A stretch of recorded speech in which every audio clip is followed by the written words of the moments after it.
Hi friends, எல்லோரும் எப்படி இருக்கீங்க? வாங்க ஃப்ரெண்ட்ஸ், இன்றைக்கி ஒரு 5 ஸ்டார் சமையல் எப்படி செய்யலான்னு பார்க்கலாம். அதுக்கு தேவையான பொருள் வந்து கருவேப்பிலை எடுத்து வச்சுருக்கேன், வெங்காயம், தக்காளி, இஞ்சி பூண்டு, கொஞ்சம் வெஜிடபிள் அதாவது கேரட்டு, பீன்ஸ் எடுத்து வச்சுருக்கேன், பச்சை மிளகாய் எடுத்து வச்சுருக்கேன். இவ்வளோ தான் ஃப்ரெண்ட்ஸ் இதுக்கு மெயின். அதுக்கப்புறம் வந்து இதுக்கு தேவையானது ஒரு முடி தேங்காய் எடுத்திருக்கேன். ஏன்னா நாங்கள் 4-5 பேர் சாப்பிட்றதுக்காக இதை செய்கிறேன். அந்த ஒரு முடி தேங்காயில் என்னென்ன போட்டு அரைக்கலான்றதை உங்களுக்கு சொல்கிறேன். 2 ஸ்பூன் கசகசா போட்டிருக்கேன். அதுக்கப்புறம் ஒரு 5-6 முந்திரி பருப்பு ஆட் பண்ணுறேன். எதுக்காகனா இந்த குருமா டேஸ்ட்டே அவ்வளோ சூப்பராக இருக்கும். 5 ஸ்டார் சமையல் இல்லையா, அதுக்கு இது தேவையான அளவு முந்திரி பருப்பு போட்டிருக்கோம். இதுக்கு இன்னும் ஃப்ளேவர் வாசனையாக வர்றதுக்காக நம்ம பெருஞ்சீரகம் ஆட் பண்ண போகிறோம். பெருஞ்சீரகம் ஒரு தான் நான் எப்படி போட்டிருக்கேன் பாருங்கள், ஒரு ஸ்பூன் அளவு தான் இருக்கும், டேபிள் ஸ்பூன் அளவு.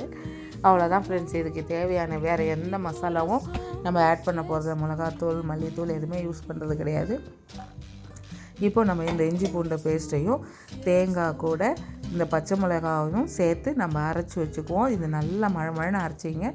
இஞ்சி பூண்டு பேஸ்ட்டையும் அரைச்சிங்க. இப்போ நம்ம நேராக தாளிக்க வந்துட்டோம். இப்போ இதுக்கு தேவையான எண்ணெயை நம்ம ஊற்றுவோம்.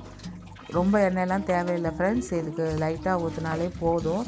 ஏன்னா இதுக்கு நம்ம முந்திரி பருப்புலாம் ஆட் பண்ணலாம். சில பேர் ஃபேட் கண்டென்ட்லாம் எனக்கு ஐயோ இது முந்திரி பருப்பா அப்படிலாம் யோசிப்பீங்க. அதெல்லாம் வேண்டாம். நான் உருளைக்கிழங்கு கட் பண்ண மறந்துட்டேன். இப்போ உருளைக்கிழங்கு கட் பண்ணி எடுத்துகிட்டு வந்துட்டேன்.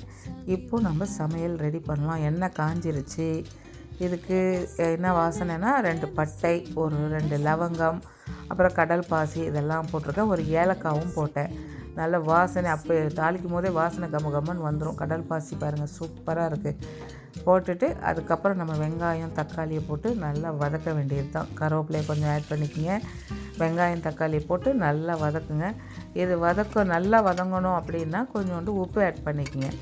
உப்பு ஆட் பண்ணிவிட்டு அதுக்கப்புறம் குருமாலாம் தாளிச்சிட்டு திருப்பி உப்பு எவ்வளோன்னு பார்த்து திட்டமாக போட்டுங்க. ஏன்னா வதக்கும் போதே நம்ம உப்பு போடுறோன்றது ஞாபகத்தில் வச்சுங்க.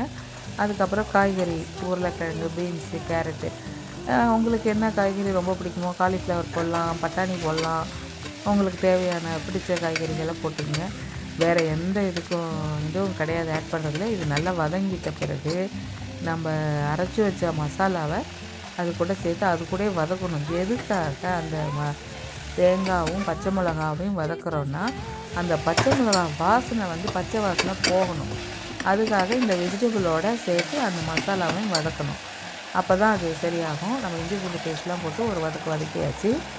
இப்போ வந்து நம்ம தேங்காவை போட்டு வதக்குறோம். தேங்காய் கூட பச்சை மிளகாய் ஆட் பண்ணோம் இல்லையா, தேங்காய், பச்சை மிளகா, முந்திரி பருப்பு, கசகசா, பெருஞ்சீரகம் இதெல்லாம் போட்டு அரைச்சதை நம்ம போட்டு வதக்குறோம். நல்லா வதக்குங்க. ஏன்னா அந்த பச்சை வாசனை போகணும். அதுக்காக தான் இதை வதக்குறது. வதக்கிட்டு இதுக்கு தேவையான அளவு தண்ணி ஊற்றிங்க. நல்லா ஒரு 5 நிமிஷம் வதக்கினாவே போதும்னு நினைக்கிறேன். ஏன்னா அது அந்த அளவுக்கு தான் வதங்கும். ஒரு வீட்டுக்கு எப்படி நீங்கள் ஆனால் நல்லா சிம்மில் வச்சு செய்யுங்க. நல்லா தீ அதிகமாக வச்சுட்டு செஞ்சிடாதீங்க வதக்கும் போது.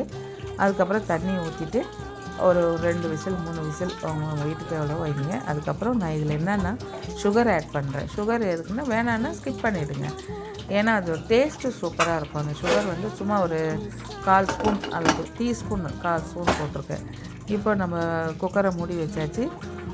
விசில் போட்டுட்டு ஒரு 2 விசில் இல்லை 3 விசில், எங்கள் வீட்டில் ஒரு 3 விசில் வைப்பேன்.